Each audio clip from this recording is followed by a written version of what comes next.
Number 3 की तरफ। Question number 3 question number 3 जो है वो हमें ये कह रहा है कि if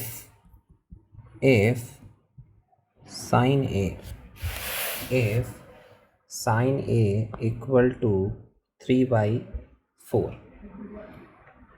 calculate cos A and tan A। Simple सा क्वेश्चन है ये। इस तरीके से ये चीज़ वो हमसे पूछ रहा है कि भाई sine A equal to 3/4 calculate cos A and tan A। चलिए, अब इसमें मैंने आपको बताया कि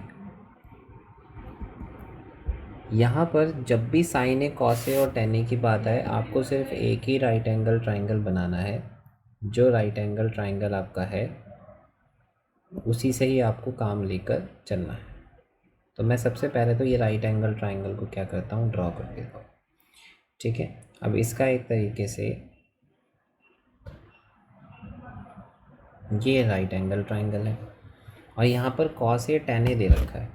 ठीक है, तो मैं अपने हिसाब से ले लेता हूँ कि भाई अब तो मेरी मर्ज़ी, मैं कहीं पे कुछ भी ले लूँ। जैसे ये A है, ये B है, ये हमारा C है। ठीक है, अब देखो साइन A हमें दे रखा है, साइन A जो दे रखा है वो दे रखा है 3/4 और मुझे पता है जो साइन होता है वो होता है परपेंडिकुलर अपॉन हाइपोटेन्यूज, ये होता है। ठीक है, ये मैंने लर्न कर रखा है। क्या कर रखा है मैंने, ये मैंने लर्न कर रखा है। ठीक है, इस चीज़ का आपको ध्यान रखना है। अब एक तरीके से अगर मैं ए के पास जाता हूँ, क्योंकि साइन ए दे रखा है भाई, जब साइन ए दे रखा है तो मैं किसके पास जाऊँगा, मैं जाऊँगा ए के पास। ये मैं जा रहा हूँ ए के पास, ये मैं पहुँच गया ए के पास। अब ए से मैंने कहा हाँ भाई मैं तो P/H हूँ, P कौन सा है बताओ ज़रा। इसने कहा कि भैया देख मेरे बिल्कुल सामने वाला जो है ना उसके पास चला जा, वही P है। और यहाँ पर हमें P जो है वो दे रखा है, P कितना है 3, तो मैंने यहाँ पे लिख दिया जस्ट 3। अब एक तरीके से फिर मैंने कहा कि भाई H तो फिक्स होता है, वो तो हमारा यही है, H तो हमारा फिक्स है तो H हमारा वही है। हमने कहा ठीक है, H हो गया हमारा 4। अब यहाँ पर जो इम्पॉर्टेंट बात आपको देखने की है वो है 3/4। देखो क्या मैं 3/4 को ऐसे लिख सकता हूँ 3/4, और क्या रेशो में एक्चुअल वैल्यू होती है, क्या पता ये शॉर्ट हो क्या आया हुआ हो, बताओ ज़रा। अगर मैं लिख दूँ यहाँ पर 12/16,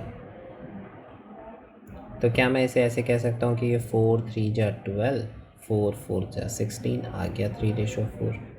तो 3/4 को मैं एक्चुअल वैल्यू नहीं मान सकता। क्या पता एक्चुअल वैल्यू 12/16 हो, और क्या पता और क्या हो।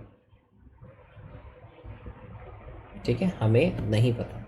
तो इसीलिए जब भी आपको इस तरीके से मिलता है 3/4, तो आप इसे एक वेरिएबल के साथ लिख सकते हो 3x/4x।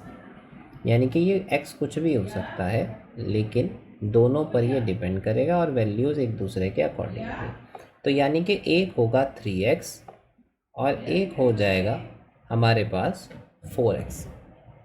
एक है हमारे पास 3x और एक हमारे पास क्या है 4x। तो हम इस 3/4 को सिर्फ 3 और 4 ना लेके हम लेके चलेंगे 3x और 4x, क्योंकि ये एक्चुअल वैल्यू नहीं होती है, ये एक्चुअल वैल्यू बिल्कुल भी नहीं होती है।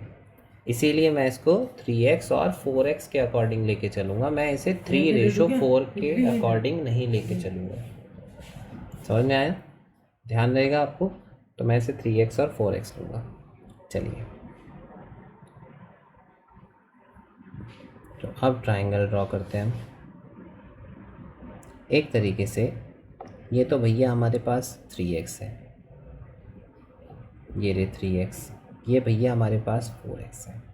चलो और ये हमारे पास 90 डिग्री है, ये हमारे पास ए है, ये हमारे पास बी है, हमारे पास सी है। अब फिर से हमारे पास एक इन्फॉर्मेशन गिवन नहीं है। अब हम फिर परेशान, अरे यार ये तीनों इन्फॉर्मेशन तो चाहिए हमको। तो अब हम क्या करेंगे, अब हम अगेन वही अपनी यूज़ करेंगे, यूजिंग पाइथागोरस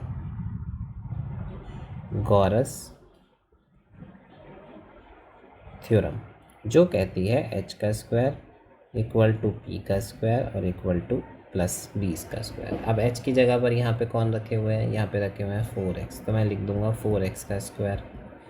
p की जगह पर यहाँ पर कुछ नहीं है तो वही निकालना है, तो मैंने p का स्क्वायर प्लस b की जगह पर मेरे पास ये है तो मैं लिख दिया 3x का स्क्वायर।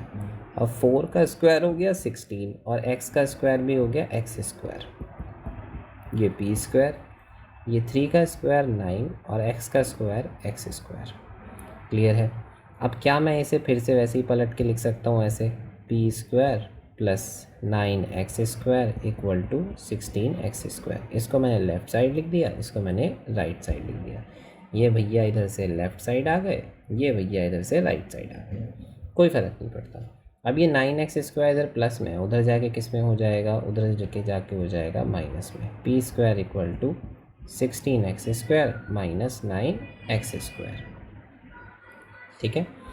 अब बताओ, दोनों एक ही फैमिली के हैं, इसके पास भी एक्स स्क्वायर, इसके पास भी एक्स स्क्वायर, तो ये आपस में माइनस हो जाएंगे। सो 16 माइनस 9, ये हमारे पास कितना हो गया 16 माइनस 9, बताओ ज़रा, ये हो गया 6x स्क्वायर। क्या हुआ 6x स्क्वायर। 6 ही हुआ या कुछ और हुआ, 6 नहीं हुआ, ये हुआ 7। क्या हुआ 7, तो ये हो गया 7x स्क्वायर। अब सीधी बात है, यहाँ से जब ये स्क्वायर जाएगा तो ये बन जाएगा स्क्वायर रूट 7x स्क्वायर। और ये कहता है भैया मैं उसे ही बाहर जाने दूंगा जिसके पास 2 के पेयर बनेंगे। मैंने कहा ठीक है, तो हमने कहा क्या मैं इसे ऐसे लिख सकता हूँ, भाई 7 तो अकेला है, लेकिन मैं क्या करता हूँ 7 के साथ x मल्टीप्लाई में है तो x के साथ एक और x मल्टीप्लाई में, x तभी तो x स्क्वायर बनेगा। तो एक तरीके से मुझे x के 2 पेयर मिल गए पर 7 अंदर ही रह गया।